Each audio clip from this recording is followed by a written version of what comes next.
함께 보실 말씀은 구약 성경 사무엘하 16장 1절에서 23절의 말씀입니다. 구약 성경 사무엘하 16장 1절에서 23절의 말씀입니다. 함께 읽겠습니다. 시작.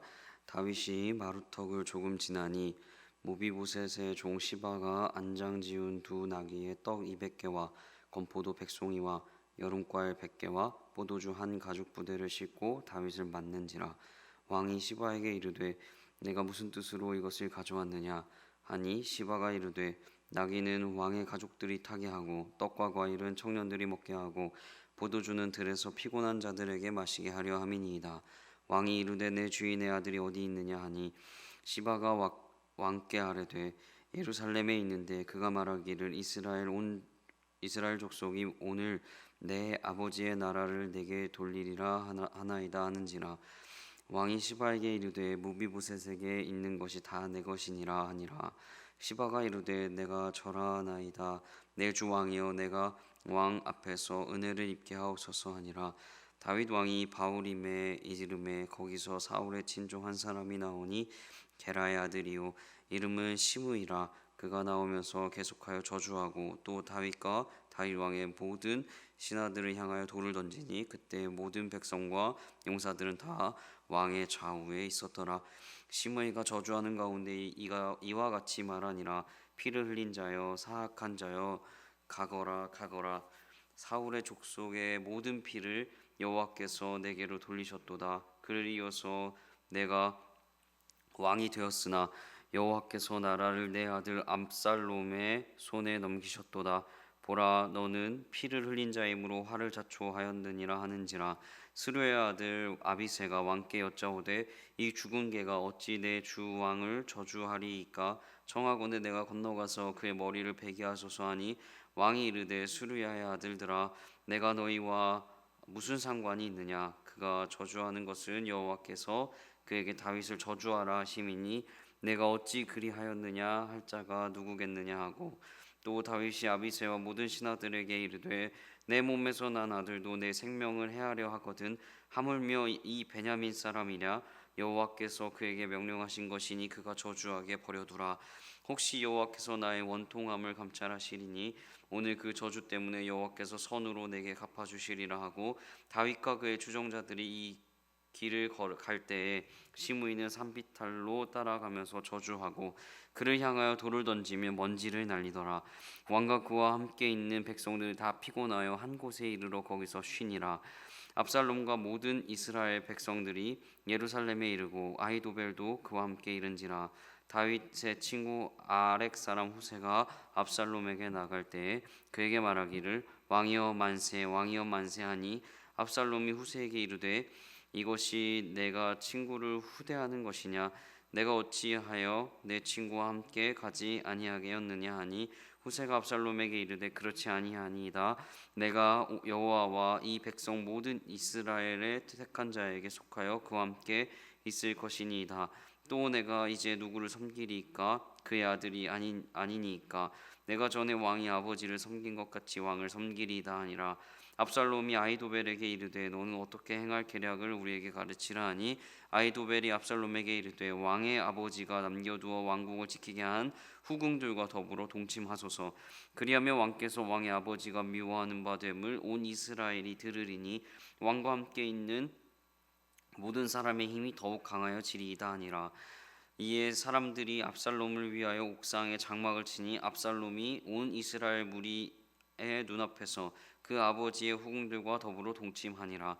그때 아히도벨이 베푸는 계략은 사람이 하나님께 물어서 받은 말씀과 같은 것이라. 아히도벨의 모든 계략은 다윗에게나 압살롬에게나 그와 같이 여겨졌더라. 아멘. 오늘 저는 본문을 통해서 하나님 자신으로부터 문제를 해결하시기를 원하는 하나님을 묵상하였습니다. 하나님 자신으로부터 문제를 해결하시기를 원하시는 하나님. 자, 오늘 본문은 이전 장들과 계속 이어지는 장입니다. 15장에는 이때와 사독, 아비아달 그리고 후세가 나타납니다. 그리고 16장에는 시바와 시므이가 또 새로 등장을 합니다. 이 5명의 인물들이 또 계속 이제 등장을 하게 되는데요. 17장까지 나타납니다. 근데 오늘 본문에는 3가지의 이야기가 함께 등장합니다. 16장에는 3가지의 이야기가 있습니다. 그런데 저는 오늘 이 3가지의 내용 중에 시므이가 했던 내용을 좀 함께 나누고자 합니다. 5절부터 시므이라는 인물이 등장합니다. 인물의 소개가 이런 소개로 등장합니다. 세번역 5절에 이렇게 쓰여 있습니다. 다윗 왕이 바후림 마을에 가까이 있을 때에 갑자기 어떤 사람이 그 마을에서 나왔는데 그는 사울 집안의 친척인 게라의 아들로서 이름은 시므이였다. 그는 거기에서 나오면서 줄곧 저주를 퍼부었다. 다윗이 앞에 지금 가고 있는데 계속 저주하는 인물이 나타납니다.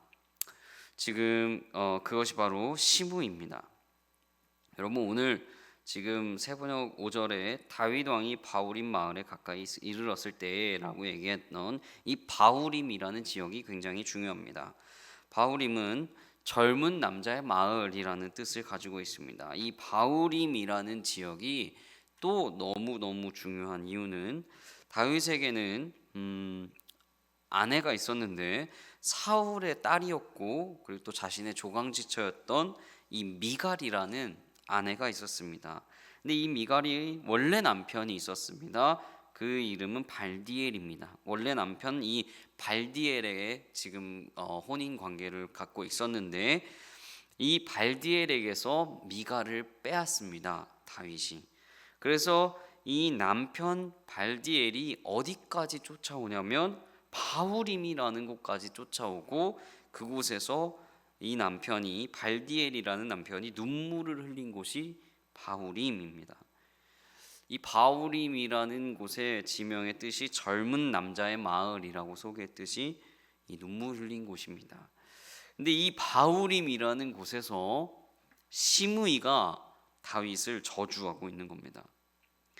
한 남자가 아내를 잃었던 그 장소에서 그 아내를 얻은 다윗은 저주를 받고 있는 겁니다. 또 바후림은 베냐민 지파 그리고 베냐민 영토 사람들의 그 땅이었습니다. 즉 사울 왕의 측근이었습니다. 그래서 이 시므이라는 사람이 저주를 지금 하고 있는 겁니다. 그 바후림이라는 지역에서 세번역 7절 8절에 이렇게 쓰여 있습니다. 시므이가 다윗을 저주하여 말하였다. 영영각으로 이 피비렛네 나는 살인자야. 이 불안당 같은 자야. 내가 사울의 집안 사람을 다 죽이고 그의 나라를 차지하였으나 이제는 주님께서 그 핏값을 모두 너에게 갚으신다. 이제는 주님께서 이 나라를 너의 아들 압살롬의 손에 넘겨주셨다. 이런 형벌은 너와 같은 살인자가 마땅히 받아야 할 재앙이다. 여러분 한마디로 뭐라고 하는 겁니까? 다윗을 향해서 시므이는 이렇게 이야기하는 겁니다. 너의 죄야. 너 때문이야. 너의 죄 때문이야. 너의 문제로 인해서 네 아들에게 지금 망명당하고 있고 너로 인한 것이야 라고 이야기를 하고 있는 겁니다. 이때 옆에서 아비새라는 장수가 이야기합니다. 9절 세번역에 이렇게 쓰여 있습니다. 그러자 스루야의 아들 아비새가 왕에게 아뢰었다. 죽은 개가 높으신 임금님을 저주하는데 어찌하여 그냥 보고만 계십니까? 제가 당장 건너가서 그의 머리를 잘라버리겠습니다. 다윗 옆에 아비새가 아주 충실한 그런 장수였던 모양입니다. 그래서 아비새가 아주 간편한 해결책을 제시하는데 이렇게 얘기하는 겁니다. 다윗 왕이요, 그냥 죽입시다. 저 인간 머리를 그냥 댕강 날려버립시다 라고 이야기하는 겁니다. 여러분, 우리 삶에도 간단하게 해결책을 제시하는 사람이 있습니다. 그런데 이 편안한 해결책이 능사는 아닙니다. 문제는 간단하게 해결되지 않습니다. 특히 사람의 문제는 더더욱이 그렇습니다. 감정의 문제도 동일합니다. 죽이는 것이 굉장히 편한 해결책일 수 있습니다. 그러나 이후에 베냐민 지파의 땅에 베냐민 사람 시므이를 죽인다는 것은 베냐민 지파에게 좋지 않은 감정을 더더욱이 키울 수 있기 때문에 좋은 방법만은 아닙니다. 인간의 방법으로는 해결책을 찾을 수 없었던 것입니다. 다윗이 이런 생각을 했었던 모양입니다. 그래서 10절, 11절에 이렇게 이야기합니다. 왕은 대답하였다. 스루야의 아들아, 나의 일에 너희가 왜 나서느냐? 주님께서 그에게 다윗을 저주하라고 분부하셔서 그가 저주하는 것이라면 그가 나를 저주한다고 누가 그를 나무랄 수 있겠느냐? 그런 다음에 다윗이 아비새와 자기의 모든 신하에게 말하였다. 생각하여 보시오. 나의 몸에서 태어난 자식도 나의 목숨을 노리고 있는데 이러한 때에 하물며 저 베냐민 사람이야 더 말해 무엇하겠소. 주님께서 그에게 그렇게 하라고 시킨 것이니 그가 저주하게 내버려 두시오. 여러분, 다윗은 그 저주를 듣고 이렇게 이야기하는 겁니다. 너희가 왜 나서는가? 저주를 듣고 옆에서 한 명을 죽이자라고 이야기하는 그들을 얘기하고 그들에게 얘기하는 겁니다. 너희가 왜 나서느냐? 그리고 나서 다시 아비새와 많은 백성들에게 이야기합니다. 주님께서 그렇게 하라고 하신 것이다. 주님께서 분부하셔서 저주하라고 하신 것일 것이다. 그리고 생각해봐라. 지금 내 몸에 태어난 내 자식도 나를 죽이려고 이러고 있는데 하물며 저 사람이야 뭘 얘기하겠냐? 내 아들도 나를 죽이려고 하는데 저 저주 상관없다. 그리고 하나님의 음성을 받아들입니다. 저 저주 하나님이 하라고 하신 걸 거야.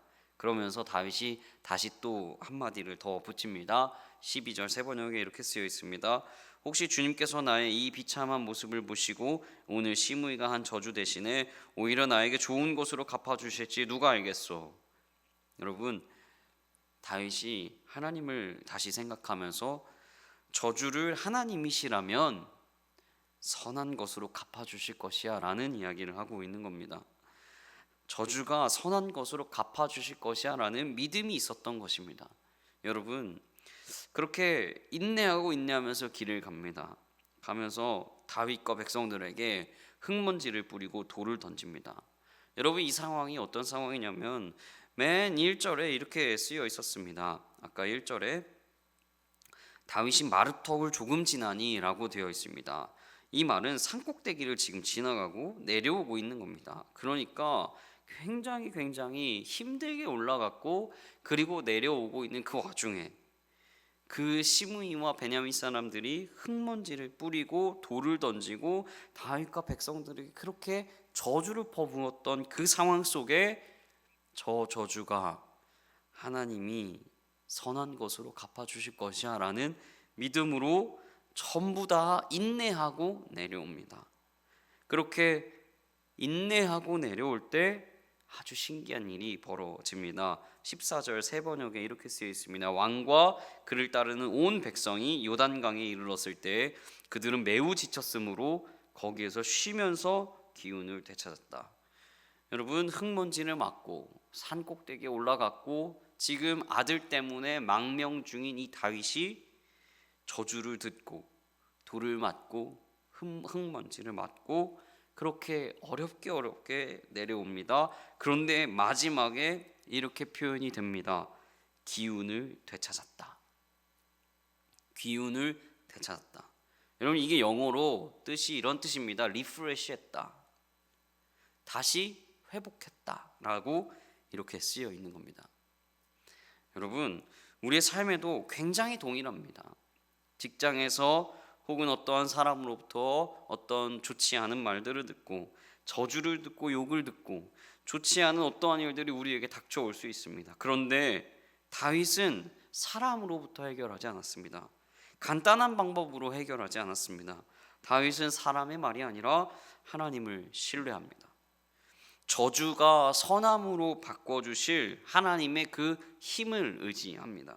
그래서 다시 기운을 되찾았던 것입니다. 다시 그 하나님 앞에 리프레시 했던 것입니다. 저주와 고난과 어떤 말을 들을지라도 하나님으로부터 새로운 기운을 되찾았던 다윗처럼 우리도 그 하나님을 신뢰함으로, 그 하나님을 믿어 나아감으로, 하나님의 힘을 믿으며 나아감으로 하나님 자신으로부터, 하나님으로부터 모든 문제를 해결하시는 우리 구리지구촌교회 성도님들 되시기를 축복합니다. 우리 이렇게 기도했으면 좋겠습니다. 첫 번째, 하나님 우리의 삶에 하나님 신뢰하지 않고 우리의 힘으로 해결했던 모든 일들 하나님 회개합니다.